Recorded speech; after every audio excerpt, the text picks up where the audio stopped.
देख रहे special report news room से आपके साथ मैं हूं अंजना ओम कश्यप। आज हम देश की दोनों बड़ी पार्टियों की वर्किंग स्टाइल की व्याख्या करेंगे। हम आपको बताएंगे नरेंद्र मोदी और राहुल गांधी की लीडरशिप में आखिर क्या फर्क है। हम आपको यह भी बताएंगे कि आखिर क्यों कांग्रेस पार्टी के कामकाज करने के तरीके पर, उसकी सोच पर, नई सोच कह लीजिए पर सवाल खड़े हो रहे हैं। और ये सवाल कोई और नहीं, अपनी ही पार्टी के नेता खड़ा कर रहे हैं। तो क्या फर्क आ गया है? जहां नेहरू और इंदिरा के सेक्युलरिज्म में और सोनिया और राहुल के सेक्युलरिज्म में आखिर क्या फर्क है? मैंने संगठन के हित में बात कही है, क्योंकि कांग्रेस एक निरपेक्ष और प्रगतिशील संगठन tarnish the image of the Congress in order to please somebody else who may be his future. I mean, Hindustan में कांग्रेस पार्टी में कुछ हो रहा है तो वो कांग्रेस वर्सेस कांग्रेस के अंदर ही लड़ाई हो रही है। क्या राहुल के सेक्युलर ज्ञान से भटक गई कांग्रेस? एक विचारधारा कांग्रेस पार्टी की विचारधारा हर जात हर धर्म की विचारधारा। आज कांग्रेस में कंफ्यूजन ही कंफ्यूजन है। साइंस का खेल कांग्रेस पार्टी कर रही है।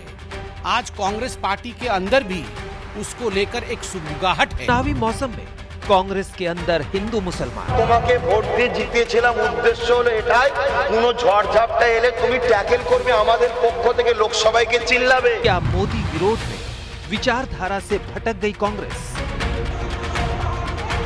कांग्रेस के अंदर सेकुलर वर्सेस कम्युनल की जंग, कांग्रेस के धर्म पर बड़ी फाइट, कौन है राइट? ये गठबंधन ही नहीं, ये ठगबंधन है। और बंगाल में इसी प्रकार का एक ठगबंधन। तो कौन है राइट, ये लड़ाई है। अब कांग्रेस पार्टी में आज ये हालत है, ये नौबत है कि पार्टी के ही वरिष्ठ नेता नाखुश हैं, अपनी ही पार्टी को आज नसीहत दे रहे हैं। और वो इसलिए क्योंकि मुस्लिम धर्म गुरु अब्बास सिद्दीकी के साथ कांग्रेस पार्टी ने जब से हाथ मिलाया है, इसको लेकर कई सवाल खड़े हो रहे हैं। आप सोचिए, अधीर रंजन चौधरी जो एक तरह से पश्चिम बंगाल के बड़े नेता के तौर पर है, लोकसभा में नेता विपक्ष है वो, और आनंद शर्मा पूर्व केंद्रीय मंत्री यूपीए सरकार के बड़े बड़े कांग्रेस के नेता, ये आपस में ही भिड़े हुए हैं। बंगाल की इन तस्वीरों से सियासी तूफान आ गया है। बंगाल में दो तरफा लड़ाई के त्रिकोणीय में बदलने की भविष्यवाणी होने लगी। लेकिन चुनाव से पहले आगे की रणनीति पर मंथन और चिंतन से पहले कांग्रेस को हिंदू और मुस्लिम के चश्मे से देखा जाने लगा। कांग्रेस के अंदर सेक्युलरिज्म पर घरेलू झगड़े शुरू हो गए। आज कांग्रेस के अंदर पार्टी के प्लेटफॉर्म से दूर सार्वजनिक मंच पर सीनियर लीडर्स के बीच तू मैं हो रही है। कांग्रेस अपने अनुशासन, अपने सिद्धांतों और अपने मूल विचारों से पहचानी जाती है। लेकिन आज कांग्रेस के अंदर ना कोई अनुशासन दिख रहा है और ना ही पार्टी के सिद्धांतों पर चलने वाले नेता। इस पूरे विवाद को आप यूं समझिए, कांग्रेस के क्लासरूम से सियासत का गहरा सीखने वाले नेता एक दूसरे की समझ और सबक पर सवाल उठा रहे हैं। कांग्रेस के सीनियर लीडर आनंद शर्मा ने कांग्रेस के धर्म पर सवाल उठाए। कांग्रेस की सोच से सीखे ज्ञान पर, बंगाल में आए सबके साथ कांग्रेस के तालमेल पर प्रश्न चिन्ह लगाया। तो कांग्रेस की क्लास से निकले दूसरे सियासी स्टूडेंट ने पाठ पढ़ाया, कांग्रेस की मूल विचारधारा की व्याख्या की और इस व्याख्या में कांग्रेस के दूसरे सीनियर लीडर को विरोधी दल का एजेंडा बता दिया। यानी सियासी सोच का क्लासरूम एक, सियासी टीचर एक, लेकिन उसी क्लासरूम से निकले दो सियासी स्टूडेंट आज अपनी ही पार्टी की शिक्षा, दीक्षा और गांधी और नेहरू से विरासत में मिली सोच पर झगड़ा कर रहे हैं। हम गांधी को माने भी और जमीनी हकीकत को नकार दें, महात्मा गांधी की तस्वीर लगाएं और अपने अंदर हिम्मत ना हो सच बोलने की, कैसे हो सकता? कैसे हो सकता? आज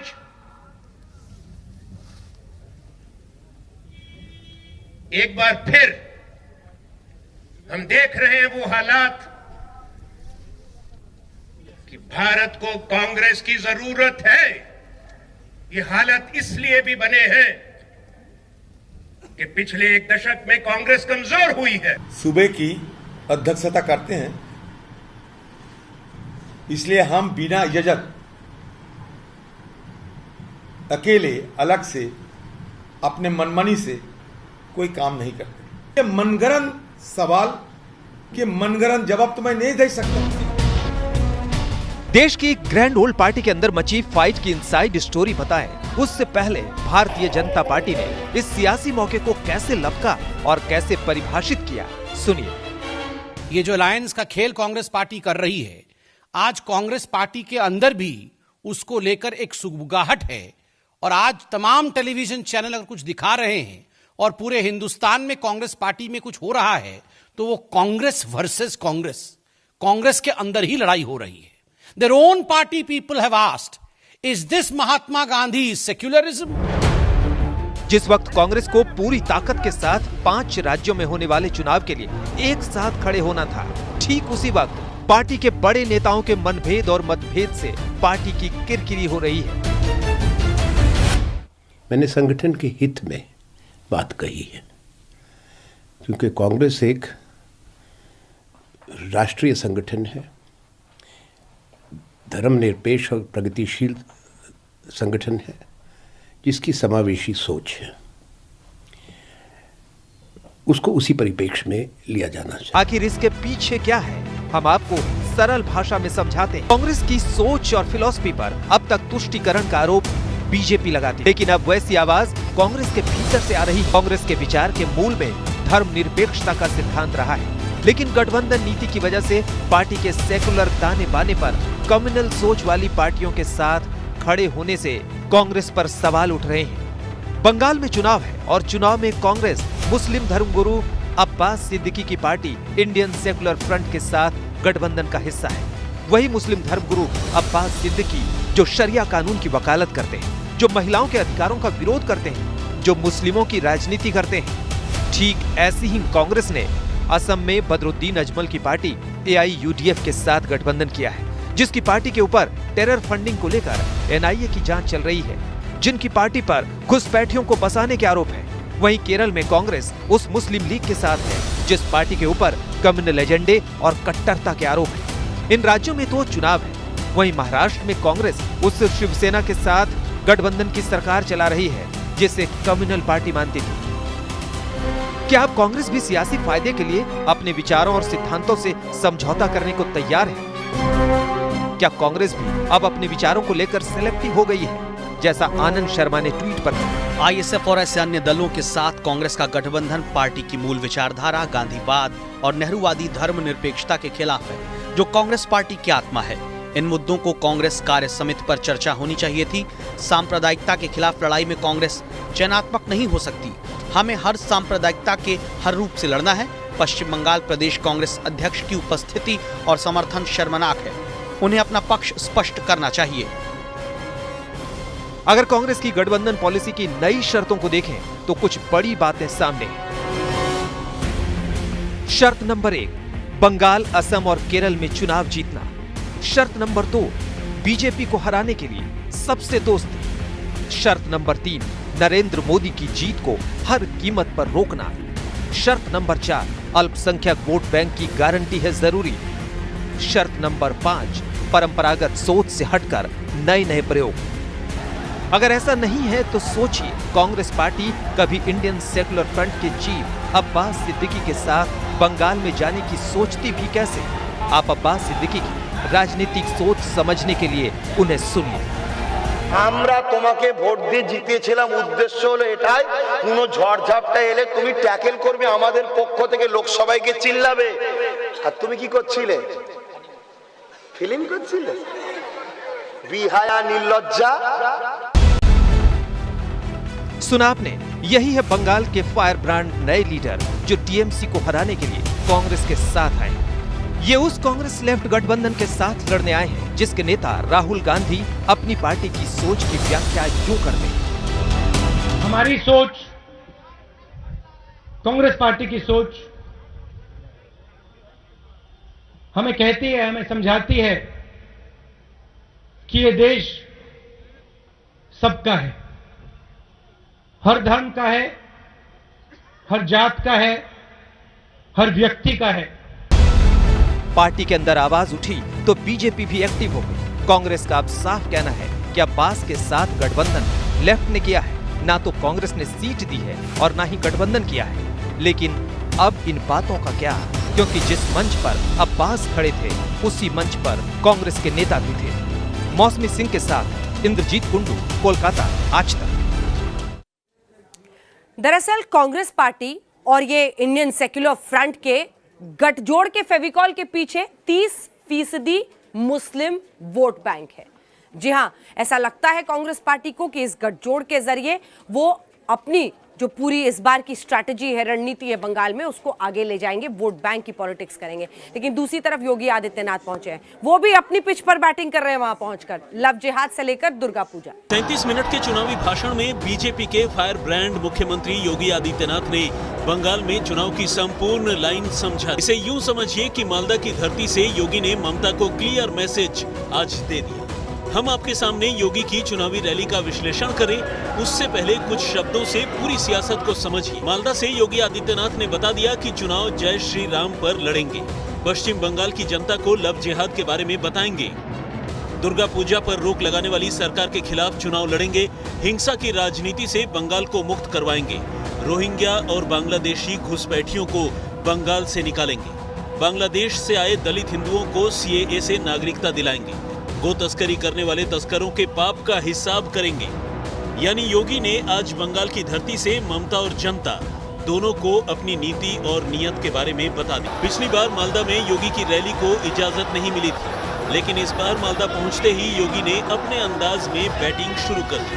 ममता बनर्जी पर सीधा और बड़ा हमला किया। भाइयों बहनों, बंगाल में आज जय श्री राम के नारे लगाने को भी प्रतिबंधित करने का कार्य किया जाता है और हमले करवाए जाते हैं। लेकिन मैं बंगाल की सरकार से कहना चाहता हूं, मैं ममता दीदी जी से अनुरोध करना चाहता हूं, एक सरकार कभी उत्तर प्रदेश में थी जो अयोध्या में राम भक्तों पर गोली चलाती थी। उस सरकार का हर्ष आपने देखा है क्या हो गया है, और अब बारी बंगाल में TMC की सरकार की है।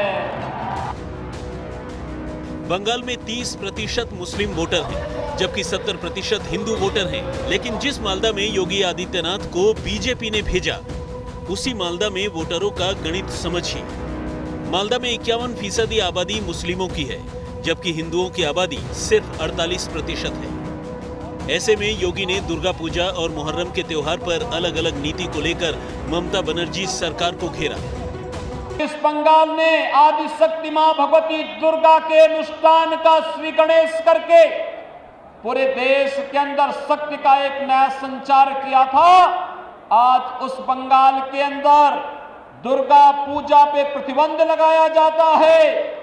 ईद में जबरदस्ती गौ हत्याएं प्रारंभ कराई जाती हैं और साथ साथ यहां पर तस्करी और गौ तस्करी के माध्यम से यहां की भावनाओं के साथ खिलवाड़ करने का कार्य किया जाता है।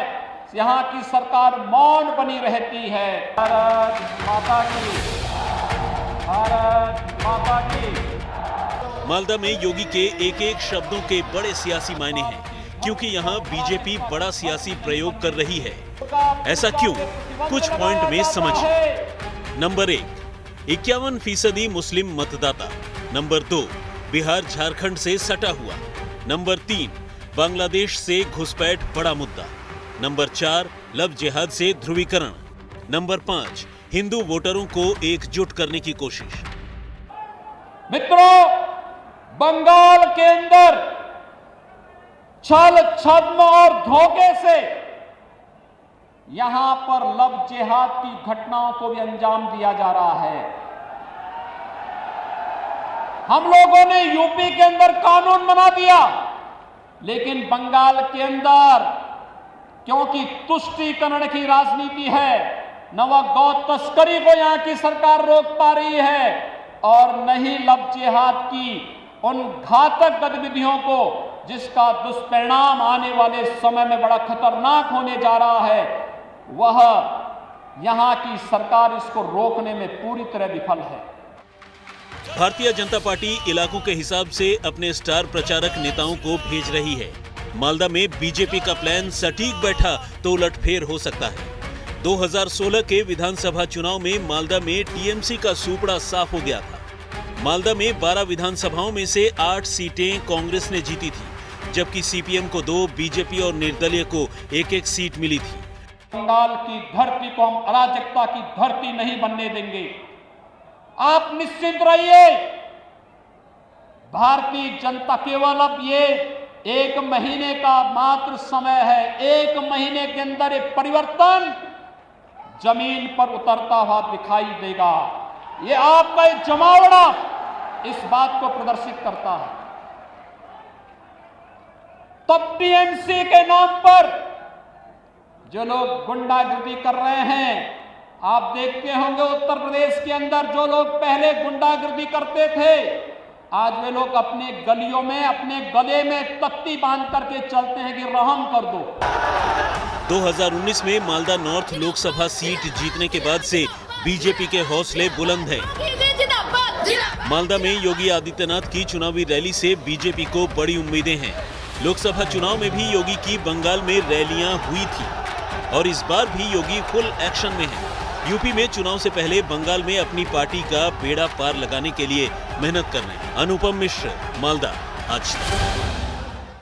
तो मालदा में पश्चिम बंगाल में पूरी ताकत झोंकते हुए योगी आदित्यनाथ ऐसी ही मेहनत ताबड़तोड़ कर रही हैं प्रियंका वाड्रा गांधी। जी हां, असम में चाय बागान में काम करती हुई दिखी, मजदूरों से मिली, लेकिन क्या उनकी मेहनत, उनका ये जो लोगों के साथ संपर्क है, वो बीजेपी को बेदखल करेगा असम से? प्रियंका गांधी के इस अंदाज की आज पूरे देश में चर्चा हो रही है। टोकरी लेकर बागान में चाय की पत्तियां खुद तोड़ी और चाय बागानों में काम करने वालों से बात की। असम में कांग्रेस को जिताने के लिए प्रियंका गांधी प्रचार कर रही हैं। मंगलवार को असम के तेजपुर में प्रियंका गांधी वाड्रा की बड़ी जनसभा हुई। जनसभा से पहले प्रियंका गांधी ने चाय बागान मजदूरों से मुलाकात की। ऑयल फील्ड्स बेच डाली, इनके हम दो हमारे दो का नारा है और इस नारे में जोया या कौम का नारा डूब रहा है। जितने भी बड़े बड़े उद्योग हैं, ऑयल फील्ड्स हैं, सब इनके बड़े उद्योगपतियों के मित्रों को बेच डाल रहे हैं।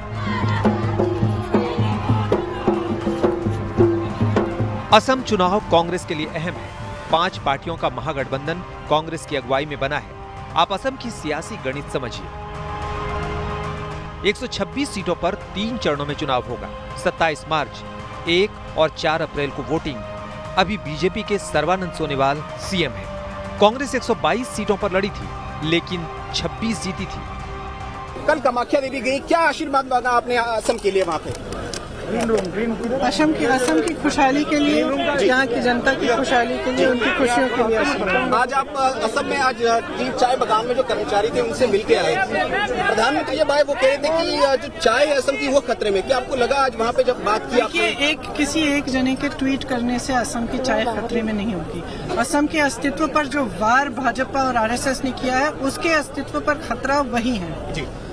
जी समझ रहे हैं आप?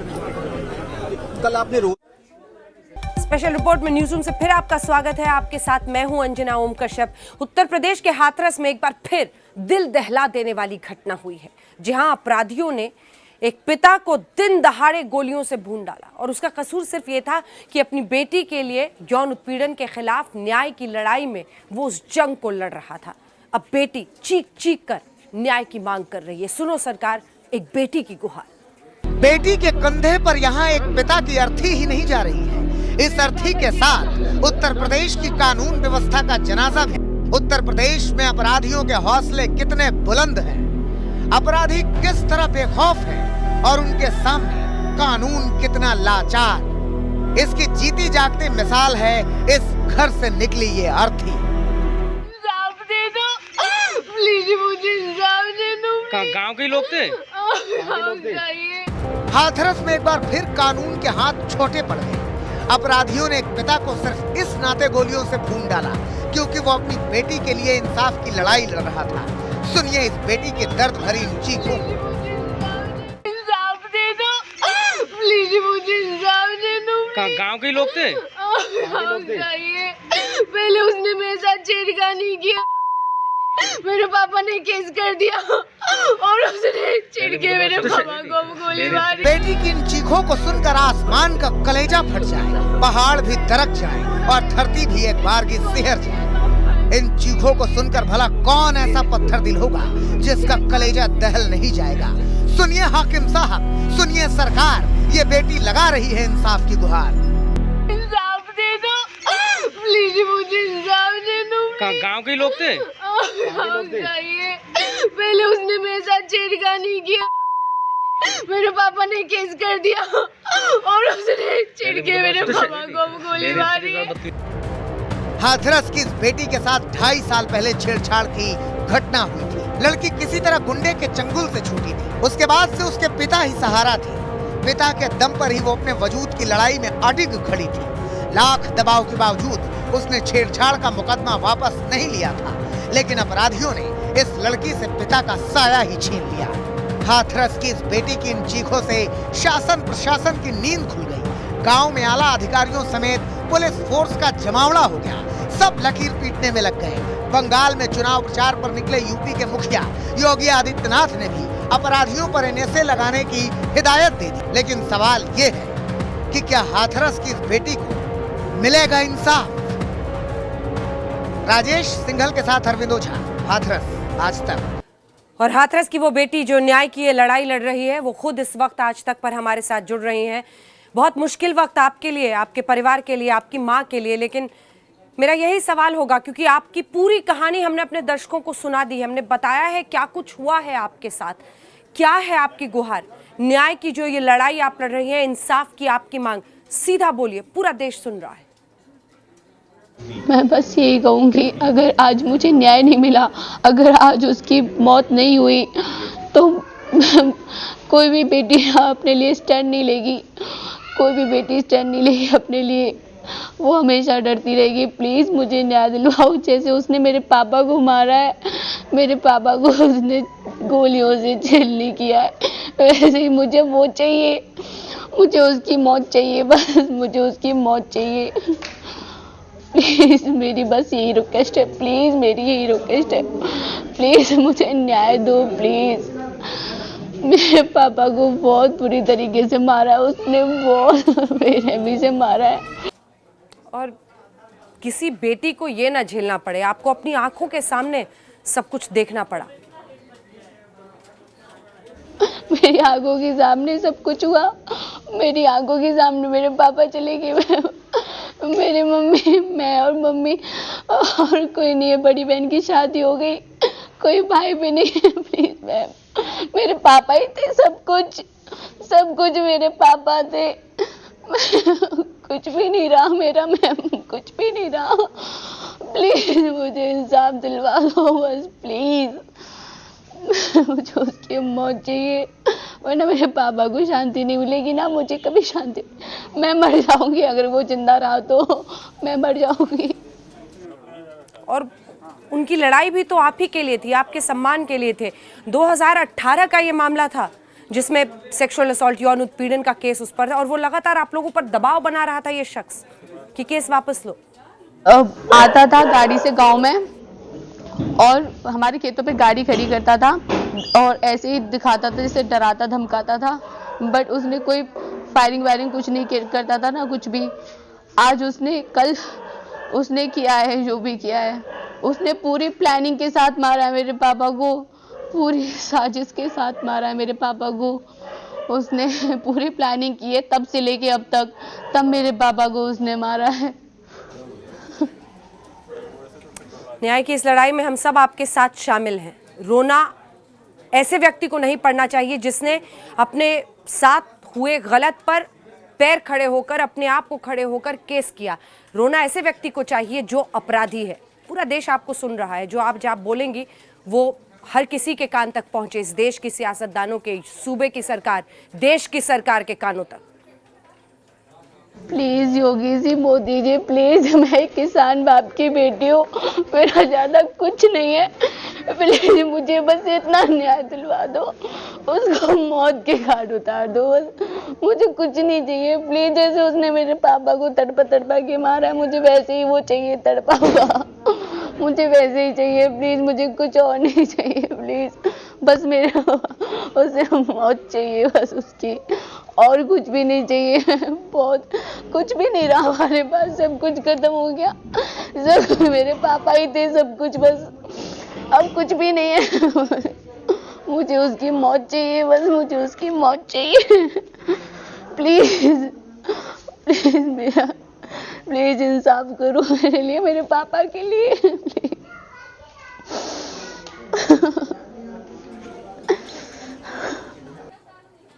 इंसाफ की आपकी आवाज़ में हमारी आवाज़ भी शामिल है। बहुत बहुत धन्यवाद आपका। इस मुश्किल घड़ी में हम सब आपके साथ हैं। हमारे साथ आज तक पर जुड़ने के लिए हम आइए आपको हाथरस की इस घटना की पूरी कहानी, इनसाइड स्टोरी बताते हैं, एक एक तथ्य समझाते हैं जिसके जरिए आपको समझ में आ जाएगा कि कैसे ये अपराधी घाक लगाए बैठे थे फिर हमला किया। सूबा उत्तर प्रदेश, जिला हाथरस, थाना सासनी, गांव नौरजपुर। हाथरस के नौरजपुर के इस परिवार पर जैसे दुखों का पहाड़ गिर पड़ा है। इस घर के मुखिया की हत्या हुई है। बेटी इंसाफ की गुहार लगा रही है। क्योंकि मेरे पापा को इंसाफ मिले, बस जैसे उन्होंने मेरे पापा को मारा है उन लोगों को भी वैसे ही सजा मिले। उन लोगों को यहाँ गोली पड़े सीधे यहाँ पे। बेटी की इन चीखों के पीछे ये दर्द भी है कि जिस पिता के दम पर वो पिछले 2.5 साल से अपनी जिंदगी की सबसे बड़ी जंग लड़ रही थी, अब तो वो उस जंग में बिल्कुल अकेली रह गई। इस हत्याकांड के बारे में हम आपको तफसील से बताएंगे, लेकिन उससे पहले बताते हैं कि आखिर 2.5 साल पहले हुआ क्या था। वो तारीख थी 16 जुलाई 2018। उस रोज गौरव शर्मा नाम के गुंडे ने इस लड़की के साथ छेड़छाड़ की थी, जिसके बाद लड़की ने उसके खिलाफ केस दर्ज करा दिया था। गौरव शर्मा सलाखों के पीछे भी गया, लेकिन 1 महीने के बाद ही उसे जमानत मिल गई थी। इसके बाद से ही दोनों पक्षों में मनमुटाव चल रहा था। 2018 में एक छेड़खानी का मुकदमा पंजीकृत कराया गया था, जिस मुकदमे में जुलाई 2018 में आरोपी गौरव शर्मा जेल भी गया था और करीब 1 माह बाद वो जमानत पर बाहर आ गया था। इसके बाद से ही इन दोनों परिवार में लगातार मनमुटाव चल रहा था। लड़की पर मुकदमा वापस लेने का दबाव भी पड़ा, लेकिन उसने ठान लिया था कि इंसाफ मिलने तक जंग जारी रहेगी। लड़की की माने तो सोमवार को गौरव ने दोपहर 12 बजे लड़की को फोन किया और बताया कि वो उसके घर आ रहा है। लड़की ने पुलिस को स्थानीय चौकी में फोन करके इस बात की जानकारी दी। पुलिस की तरफ से कहा गया कि वो 112 नंबर पर फोन कर लें। पापा ने किया है कि नहीं पुलिस को फ़ोन, फिर हमने अपने फ़ोन से फ़ोन किया है पुलिस अंकल जी को, धर्मेंद्र दीवान जी जो हमारे घर भी आते रहते हैं, उनका नंबर हमारे फ़ोन में सेव था। तो उनके पास हमने फ़ोन किया, उनसे बोला अंकल जी, मैंने कहा पहले मम्मी ने बात की थी, तो फिर मैंने बोला मैं अंकल जी धमकी दे रहा है ऐसे ऐसे, आप आ जाओ, या तो कि बेटा मैं नहीं आ पाऊँगा तो आप 112 नंबर को कॉल कर देना, मेरी गाड़ी लेट हो जाएगी थोड़ा, वो तुरंत पहुँच जाएगी, 5-7 मिनट में ही पहुँच जाएगी। मैं कहा अच्छा ठीक है। काश पुलिस ने इस बेटी की पुकार को गंभीरता से लिया होता तो शायद इसके सिर से पिता का साया न उठता। पुलिस तो आई नहीं, गौरव शर्मा वहां अपने 4 साथियों के साथ जरूर आ गया। उसने इस लड़की के पिता को गोलियों से भून डाला। सुनिए इस बेटी की जुबानी उसके पिता की हत्या की कहानी। 3:30 बजे ये आया है, मैं और मम्मी खाना देने गए थे पापा को, तब वहाँ हम लोग जैसे बैठे ही हैं तो पापा ने कहा खाना अंदर रख दो अभी, और इसने गाड़ी बहुत दूर खड़ी की थी। फिर ये वहाँ से लोगों के साथ में अपने आया है और फिर उसके बाद इसने पापा से गाली गलौज की है शुरू। पापा हमारी वजह से होपलेस से हो गए थे हमें बचाने के चक्कर में, तो पापा के पैर गोली मारी है इसने, मम्मी के मारने की कोशिश की है, मम्मी के निकल गई साइड में होके, फिर ये पापा से चिपक गया, पापा के यहाँ मारी है इसने, यहाँ मारी है और यहाँ भी गोली मारी है इसने। गौरव शर्मा और उसके साथी लड़की के पिता की हत्या के इरादे से ही वहां आए थे। मौके पर मिले कारतूसों के खोखे अपराधियों के मंसूबे को बयान कर रहे हैं। चारों आरोपियों ने ताबड़तोड़ फायरिंग कर दी, यहाँ तक कि यहाँ खेत से जाते वक्त भी उन्होंने इलाके में दहशत फैलाने के लिए ताबड़तोड़ फायरिंग की। जो बेटी है अमरीश शर्मा की, उनका रोते बिलखते का जो वीडियो है वो सोशल मीडिया पर वायरल हुआ, जिसके बाद न सिर्फ उत्तर प्रदेश बल्कि दिल्ली तक में जो एक तरीके से कहें सियासत वो गर्मा गई है। पुलिस फिलहाल पूरे मामले की छानबीन कर रही है। एक आरोपी को गिरफ्तार किया गया है, लेकिन अब भी 3 आरोपी फरार चल रहे हैं। अपने पिता की हत्या के बाद बिलख बिलख कर रो रही इस बेटी की गुहार का वीडियो वायरल हुआ तो हड़कंप मच गया। प्रशासनिक अमला हाथरस में बेटी के गांव पहुंचने लगा। DM Ramesh Ranjan, SP Vineet Jaiswal, ADS JP Singh भी पहुंचे। 5 अभियुक्तों के खिलाफ रिपोर्ट दर्ज हुई। एक्शन शुरू हुआ। ललित शर्मा नाम के एक आरोपी को पुलिस ने गिरफ्तार कर लिया, जबकि गौरव शर्मा अभी भी फरार है। क्षेत्र के ग्राम नौजरपुर में एक 50 वर्षीय व्यक्ति की हत्या के संबंध में थाना सासनी पुलिस द्वारा त्वरित कार्रवाई करते हुए उक्त मुकदमे में नामजद एक हत्यारोपी ललित शर्मा को गिरफ्तार किया गया है तथा उसके विरुद्ध वैधानिक कार्रवाई की जा रही है। शेष अभियुक्तों को भी शीघ्र ही गिरफ्तार किया जाएगा। हाथरस में इस शख्स की हत्या आखिर क्यों हुई? क्या कसूर था उस पिता का? वो तो बस अपनी बेटी के इंसाफ की लड़ाई में उसका साथ दे रहा था। तो क्या बेटी को इंसाफ दिलाना यूपी में अपराध हो गया? तो क्या बेटी के इंसाफ के लिए आवाज उठाने वाले पिताओं के जीने का हक छीन लेंगे अपराधी? राजेश सिंघल के साथ अरविंद ओझा, हाथरस आज तक। नमस्कार, मैं हूं अंजना ओम कश्यप। हमें उम्मीद है ये वीडियो आपको पसंद आया होगा। लेटेस्ट खबरों के लिए यूं ही देखते रहिए आज तक और इस वीडियो के पसंद आने पर लाइक, शेयर एंड सब्सक्राइब करना ना भूलें।